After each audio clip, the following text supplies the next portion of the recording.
Pun.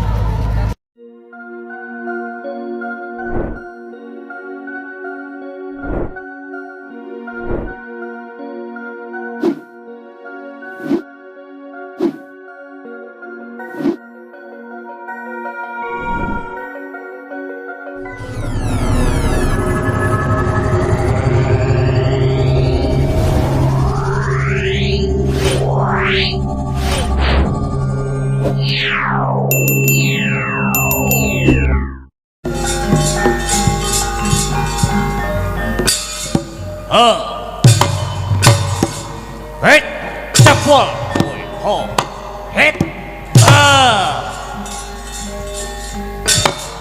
hei, ho, hei, hei,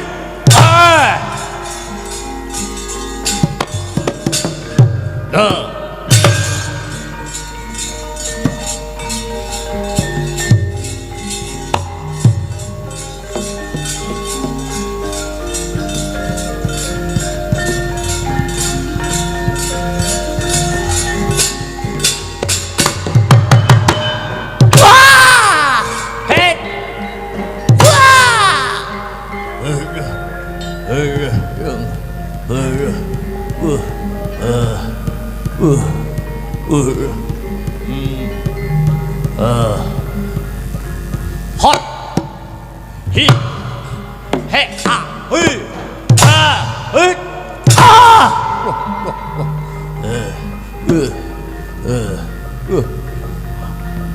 oh, het, lu, hey, hey,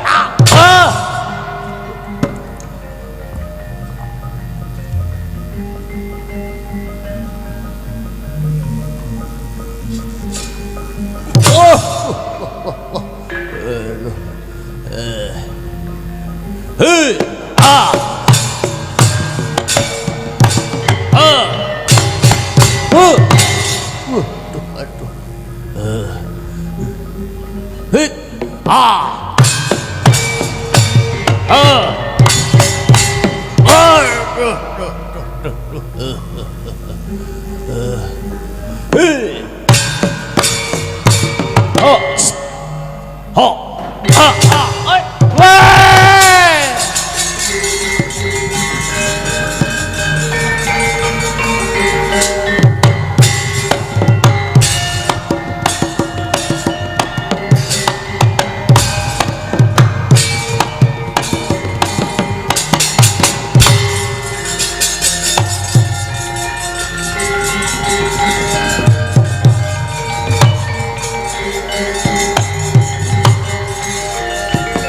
yo palaran sih.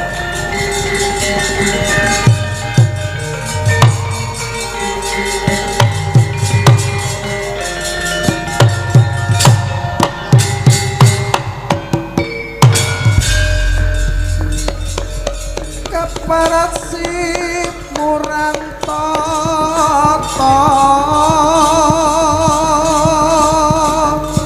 wani tanding lawan mami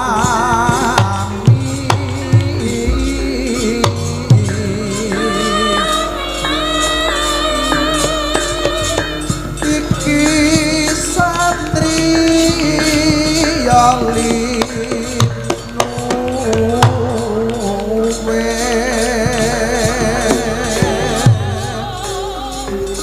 jayeng palu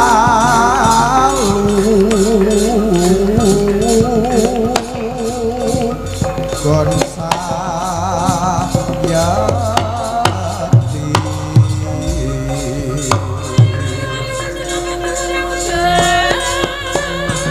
apa siratan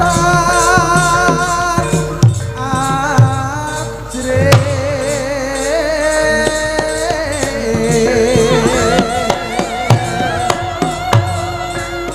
singalena praptek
Wah. Sapa iki? Sasi Kirana, putra Raden Garukaca bari takon. Putrane Prabu Boma Narakasura sawarka aku. Miturut dongenge, bapakku biyen musuh bebuyutane wong tuamu. Ning isih menang bapakku. Plemben-plemben roti-roti biyen-biyen saiki. Biyen wong tuaku kalah, saiki anak padha anak aku sing unggule. Cobanen. Wah.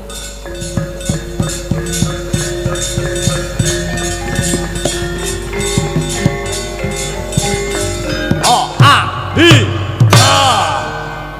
Mutiar kowe.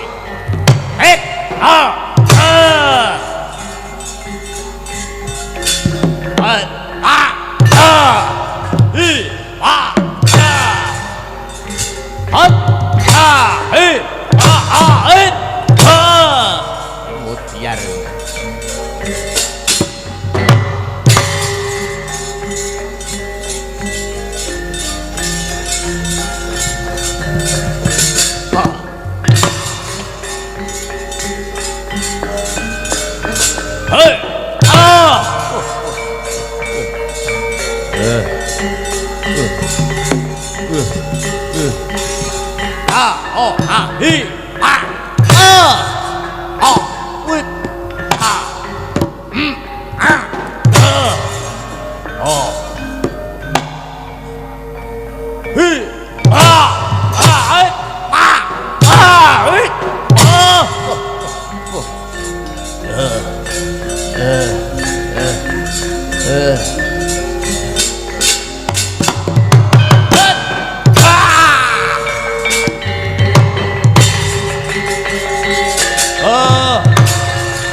Aduh, mati aku kaya linolosan otot bebayuku. Ayo sambato kowe, sambato yen kepengin tak susulke bapakmu neraka jahanam. Aduh mati aku ing kene marganing pati. Aku ora ngilang-ngilangi kasektene bapakku Pringgondani Kanjeng Rama Raden Gatotkaca. Lakon tak puntir gulumu ing kene marganing patimu. Sasi Kirana mandhek.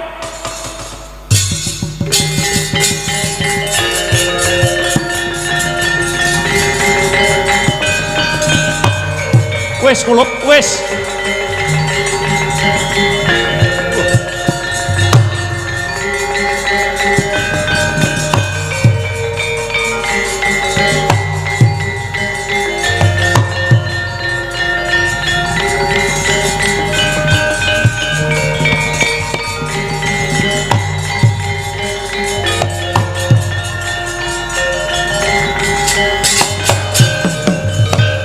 Kala putrane ingsun sira iku wis wanci pisah lan jenenging wangya kulining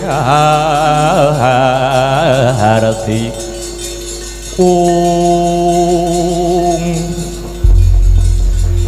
iki putuku Sawarka inggih lakar kasinggihan yang ya anak Boma Narakasura. Aku wis krungu kabar yen to kowe bakal mateni aku. Merga males sedane bapakmu mbiyen Boma Narakasura. Upama aku arep mbok pateni, aku patenono, Le, Cah Bagus. Ora apa-apa. Aku iki wis kempong perot jambul uwanen. Wong yen wis tuwa parane ning ndi to? Manungsa kuwi dudu ula. Yen ula iso nlungsungi, yen manungsa gedhong ana kuncenana, wong mati mangsa wurunga. Upama aku sida mati dening tanganmu, aku bungah, Le. Kresna seneng Cah Bagus. Ning sadurunge kowe mateni aku, tak kandhani ya Sawarka. Nalika semono bapakmu krasa dosa, bapakmu Bama Narakasura krasa luput. Merga wis jejuwing adine lanang si Samba ya wis nubrata. Jane aku ya ora apa-apa Samba arep dipateni mangsa Badawa, merga janjane patrape Samba dhewe iki ya wis kleru. Nanging bapakmu tetep pengin nebus dosane kanthi cara pengin munggah kasuwargan jati, dilalah kodrating jagat. Dilalah kodrating jagat, patine bapakmu Bama Narakasura ki kudu dipateni dening bapake dhewe, ya aku iki Sawarka. Senadyan aku emoh Kresna ora gelem, nanging si Bama tetep kepingin matine disuwargake dene wong kang dadi titise Hyang Wisnu. Kamangka kang dadi titising Bathara Wisnu ora ana liya kejaba aku. Sawarka. Senadyan abot kanggoku, nanging iki kabeh wis dadi kodrating jagat. Yen aku ora nindake, yakti aku bakal kena siku dendaning Bathara. Kanthi netes luhe Prabu Kresna tanpa mandheg paribasane, cakra lumepas saka kendhenging langkap dadi lan patine bapakmu Bama Narakasura. Patine Bama tak tangisi 40 dina 40 bengi. Jal, kowe yen dadi aku kepiye Sawarka?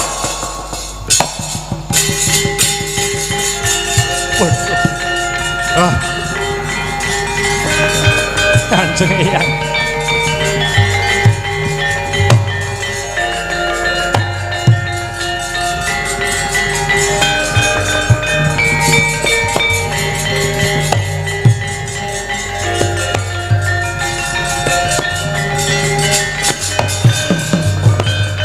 Aturaken ageng ing pangapunten awit saking kutunging raos cubluking pangertos ngantos kula cumantaka wanuh-wani ngrabasing paduka Kanjeng Hyang Prabu Kresna. Iya mosik jane kowe iki duweni gagasan kepengin gebak peperangan ana ing Prajayawastina iki, jane iki saka pamikirmu dhewe apa kowe diurup-urupi karo pawongan? Pangsulana Sawarka. Kanjeng Hyang ngaturi ketiwasan, kebrongot manah kula awit dipun koroki kuping kula kalian putranipun Patih Sengkunina inggih Raden Kertiwindu. Ya kacang ora ninggal anjaran. Wong anake Sengkuni kok mbok percaya, wong anake Sengkuni kok mbok gugu omongane. Kowe wis mertobat? Sawarka inggih. Yen mangkono manunggala dadi siji kekuatan kelawan Yawastina, tata-tata kanggo wisudan Ratu Anyar si Parikesit. Karben anake Patih Sengkuni ya kuwi si Kertiwindu bakal besok ngunduh wohing pangarti.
mawut kang kadrajang ing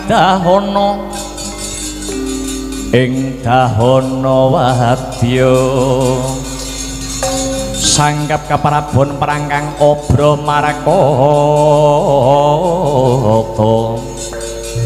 ing iblis laknat kae kira-kira Ratu Dwarawati ilate disusuk karo nginten mau kae sawarka yen nesu gemprang-gemprang kaya kidang ngemprong-ngemprong kaya simo barong bareng diwenehi omongan sak klimah rong klimah gogloh atine sawarka batu-batu edian tenanan menapa nyerah mawon nyerah matamu nyerah piye aja mundur yen durung dadi batang no? Golek 1000 cara amrih ringkihe negara Yawastina lajeng kersanipun ayo melu aku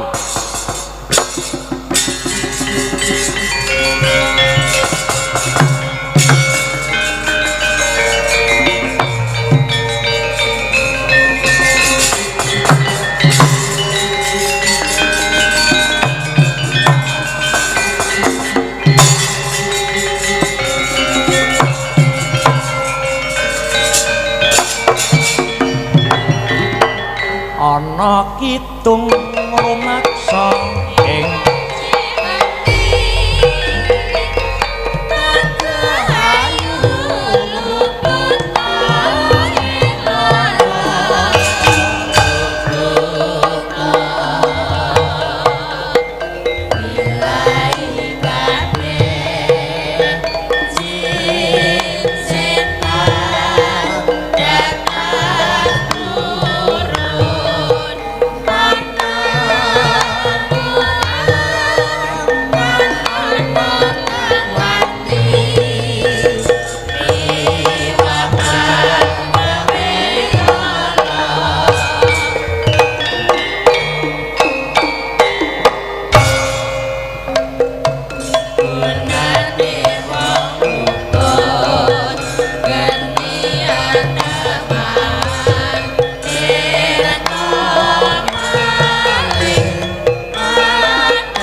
rasa sedina kaya setahun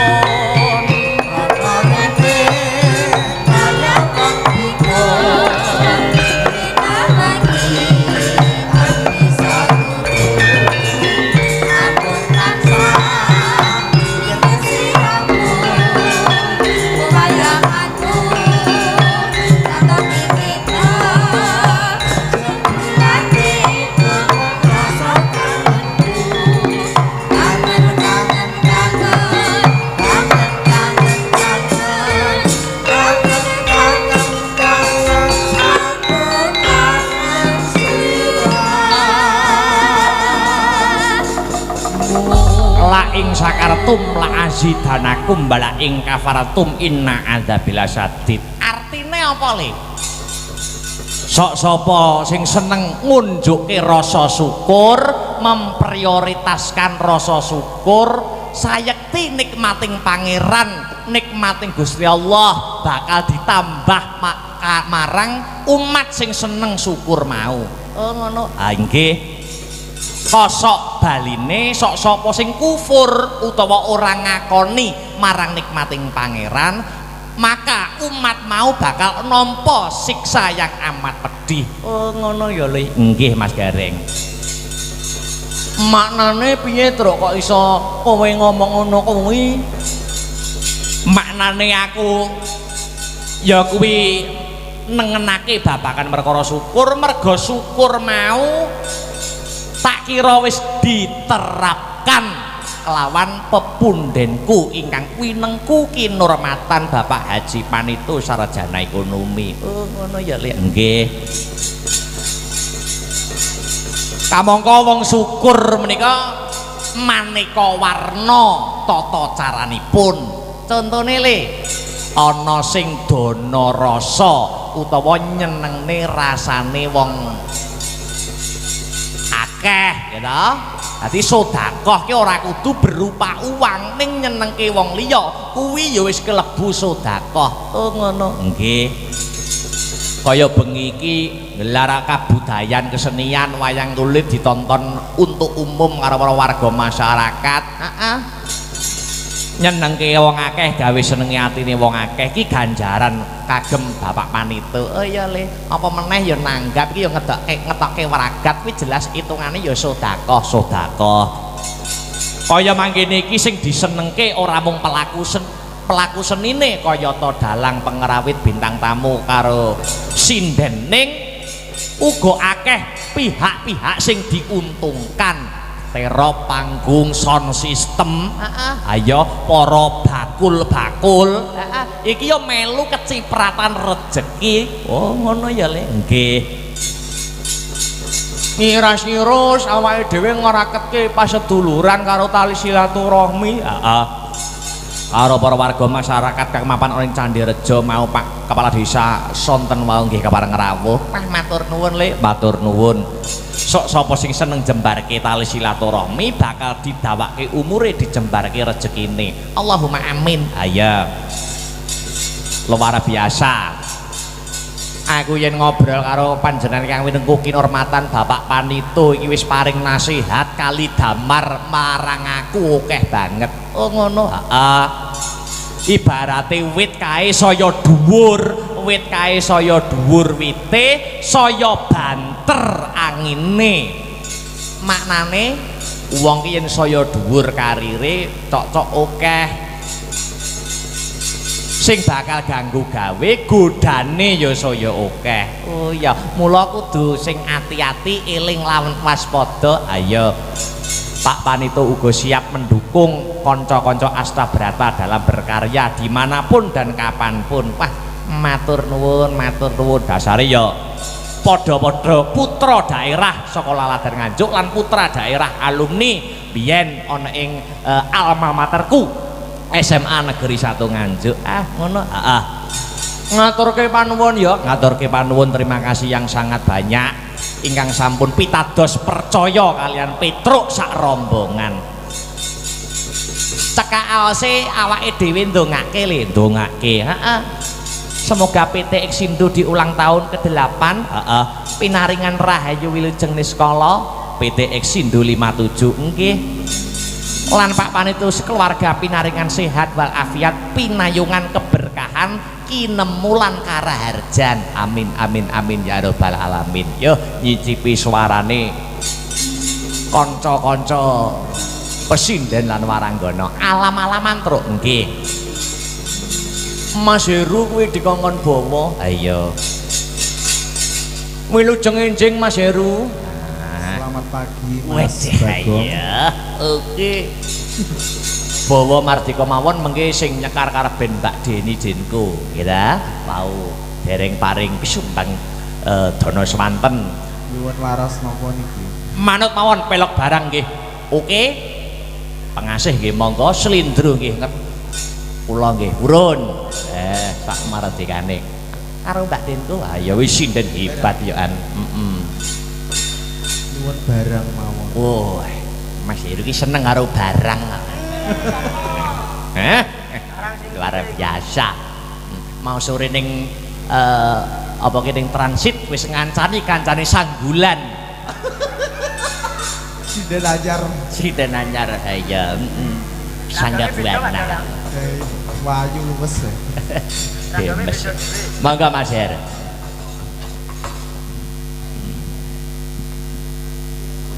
Nah.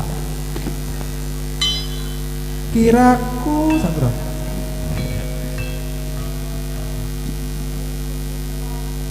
Kiraku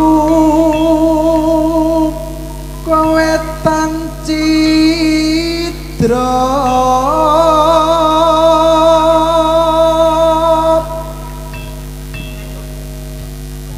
mergo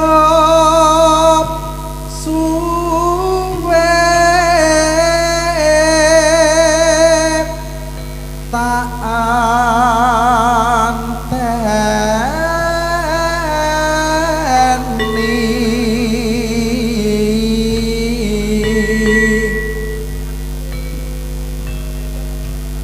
layang kina mama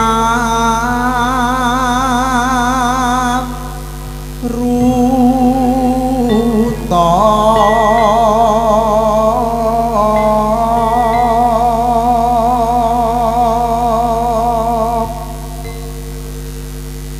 ngambal hambalangan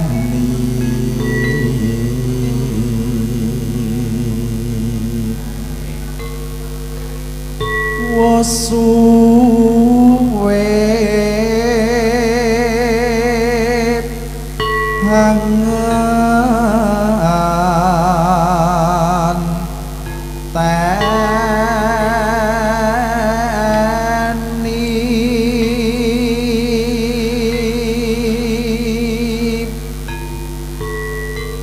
rasaku hangan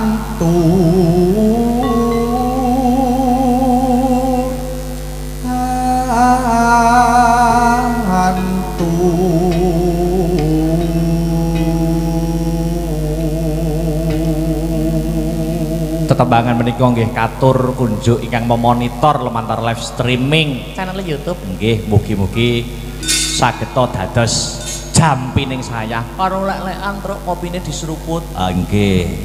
Monggo lanjut Mas Her. bicara krungu samaya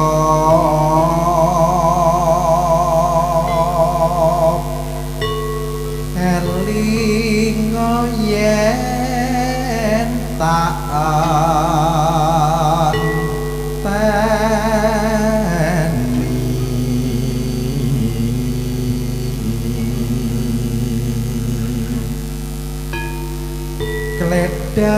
kledang lakai bocahe teko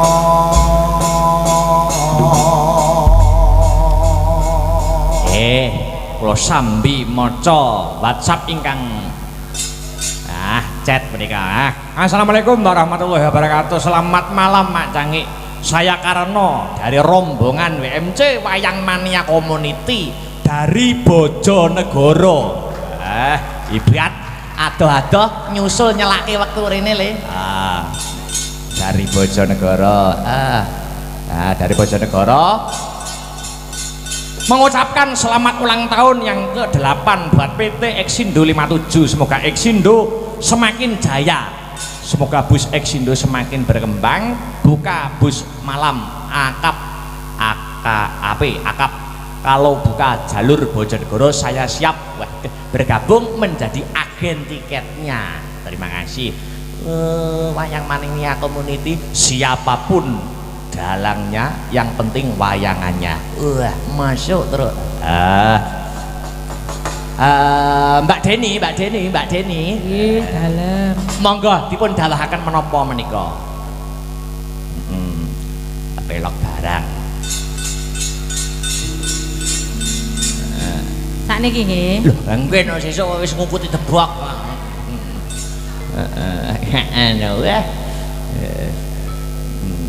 Napa? Tak anteni. Oke, tak enteni ya. Yuk. Monggo Mbak Denko, tak enteni.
Sesuk bablas ana ing Bajulan.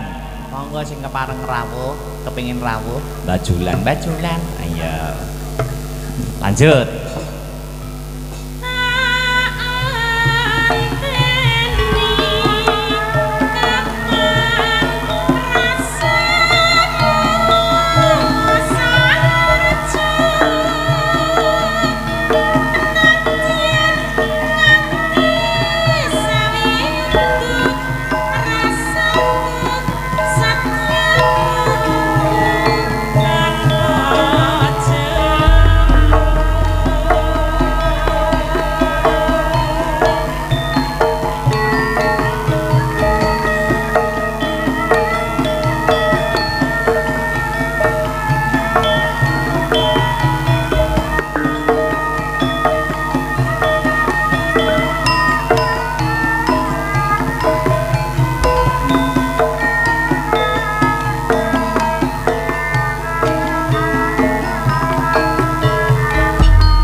mau kanca-kanca wis tepat waktu jam 8 kurang wis munggah ana panggung unangan klenengan. Tapi ya ana sing munggah terus medun neh kok Le.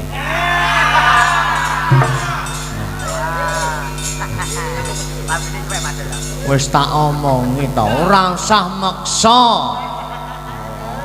Iso wong nabuh iso kurban nyuwekne beskap ora. Ora nemen ora layang. Wis. Ora apa-apa, ora apa-apa. Meng wis gupuh mau. Anu, mengke kula jahite dhewe, Pak. Kula jahite dhewe, Pak. Kula jahite dhewe. Dilalah salin beskap, ya ta. Weh. Karepe dipeksake benike dipasang kabeh. Mau cepot netelne benik. Mengke mawi cepot kula dodopane piyambak, terus dodopane piyambak. Layang. Rumangsaku kok.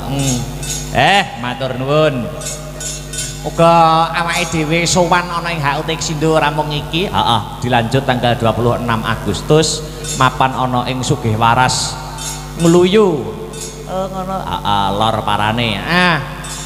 Karo Cak Komet Cak Dodok karo Mbak Manohara yen ora kleru. Le. Mah luar biasa. Ngaturke pangapunten ingkang ageng niki Dik Niken Salintri boten saged tumut wonten ing session gara-gara amargi kula angsal palaporan saking pihak manajemenipun mbok menawi raganipun kirang fit kirang sehat. Ayo ora apa-apa dimaklumi. Ayo wong ya bladhek bendina acarane padhet. Ora masalah Mas. Penting ya wis kulungsu-kulungsu melu udu nderekke memeriahkan acara ana ing HUT Xindo ke-8. Ya Dik Sinta karo Mbak Sri Wesek jumeneng. Sepoti cok. Ya. Maka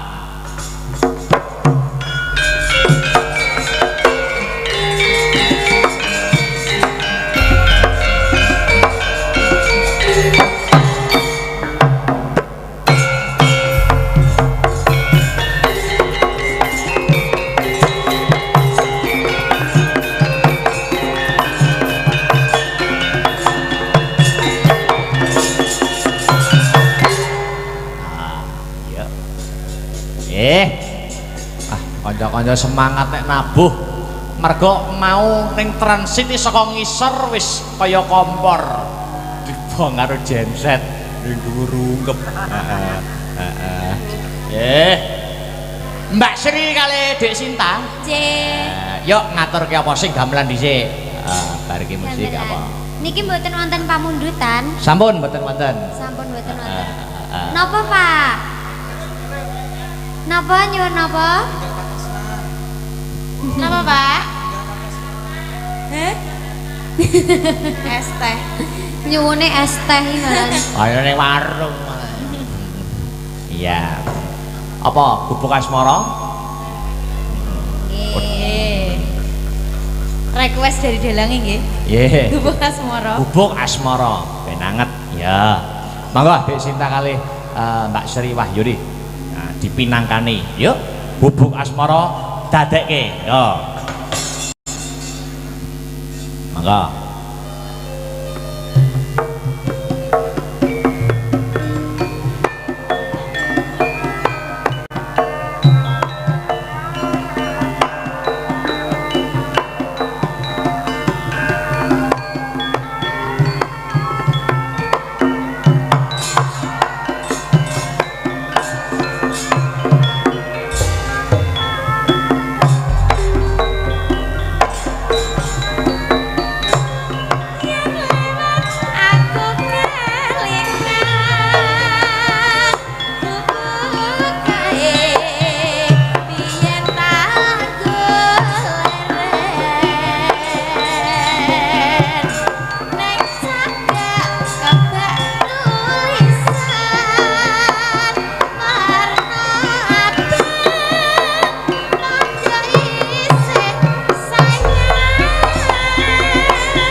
Lanjut.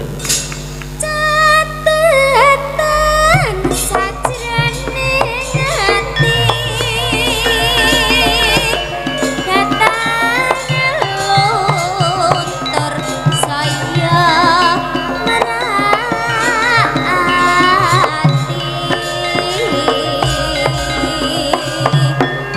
aku gawe hati karena mereka Ayo yo.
Tutuk nih.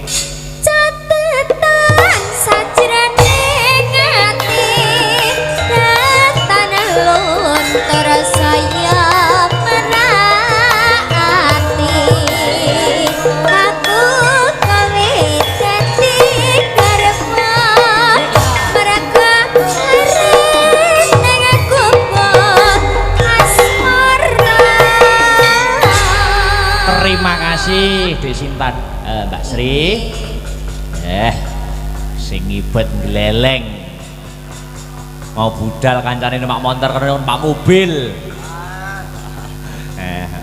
Tibake Mas Trisin arep munggah ngibet iki wedaan to. Lagi roh ki mau aku.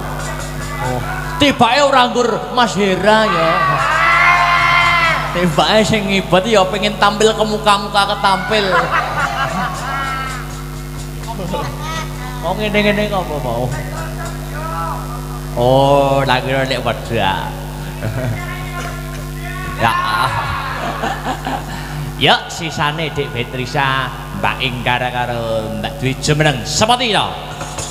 Ya.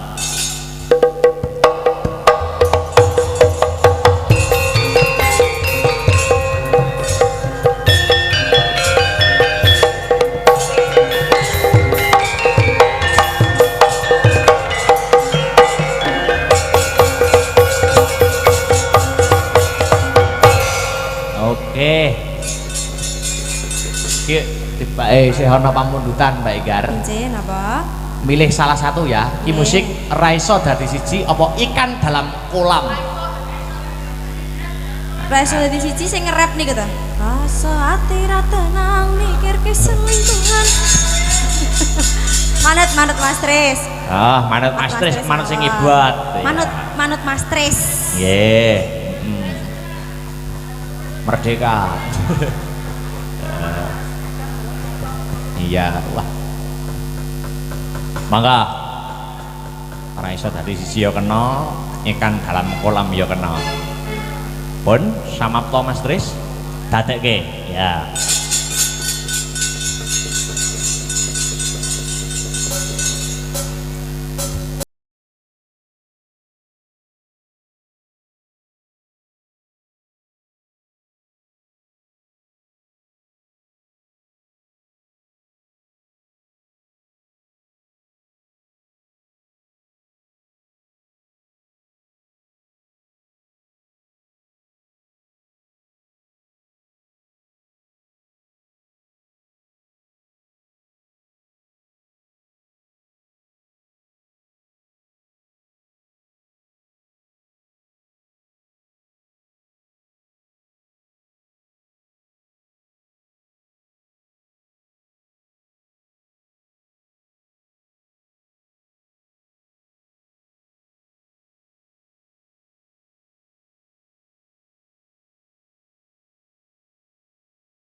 duduk dengan tenang.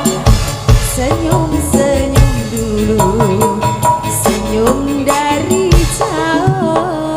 Kalau dia senyum tandanya hatinya mau. Oke Rio.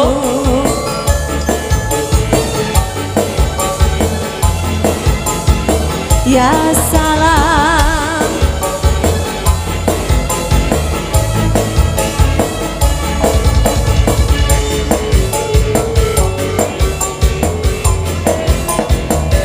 Ya salam.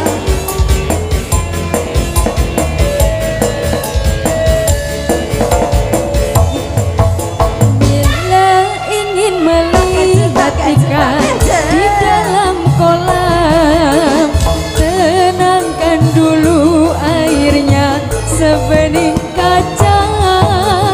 Bila mata tertuju pada gadis pendiam, caranya tak sama menggoda darah lincah. Jangan dulu, janganlah diganggu. Biarkan saja, biarkan.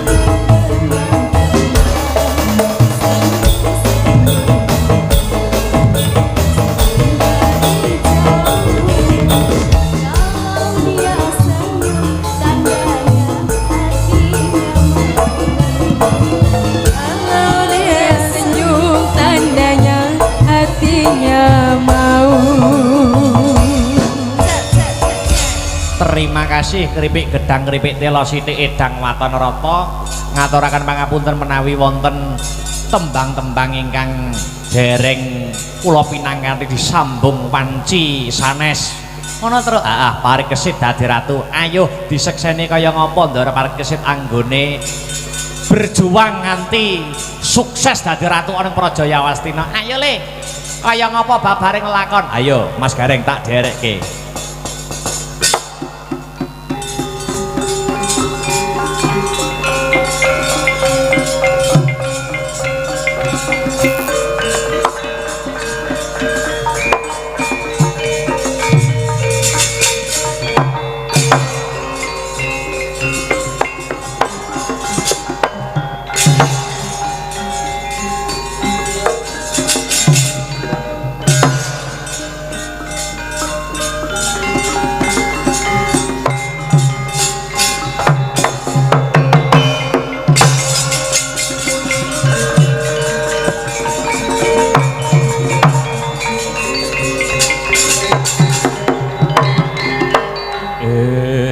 Angin amitit milir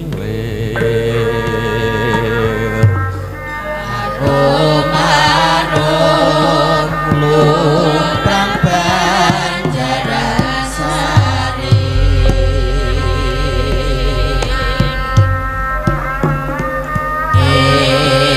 Angin amitit milir Arum-arum lumprang Banjaran Sari.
sepi lir sepah samun ingkang wonten madyaning wana Krendayana ya pasitran gondo mayit. Awit pasitran gondo mayit wis kondang dadya papan pengalapan jalma mara jalma mati papane jin setan priprayangan engklek-engklek balung atandak. Parandene ana titahing Gusti ingkang mapan ana kono patrap semedi maladi hening nenggih sang calon ratu Yawastina risang pari kesit ya sang paripurna. Teteki yoga brata mandeng pucuking grana anut marang giyawaning kekayun kayungyun nangayati parutama kaya mati sajroning urip urip jroning pati liyep layape ngaluyup pindha pecating supena sumusuping rasa jati jati-jatine risang parikesit nafsu sekawan perkawis wis biningkas amung sajuga ingkang sinidikara meminta aning ngarsaning Gusti ingkang Maha Nasa marmodatan mukal awit saking gentur tapane manteng semedine maweh Prabawa kanang gara-gara wonten ing kahyangan Suralaya. Satemah Sang Hyang Pramesti Guru anduta kami tuwaning dewa nenggih Bathara Narada kinen hamrebeki ungyaning paripurna petrek-petrek saking kayangan parikesit Jogara anggon kita pun ulun Kang Prapta paripurna.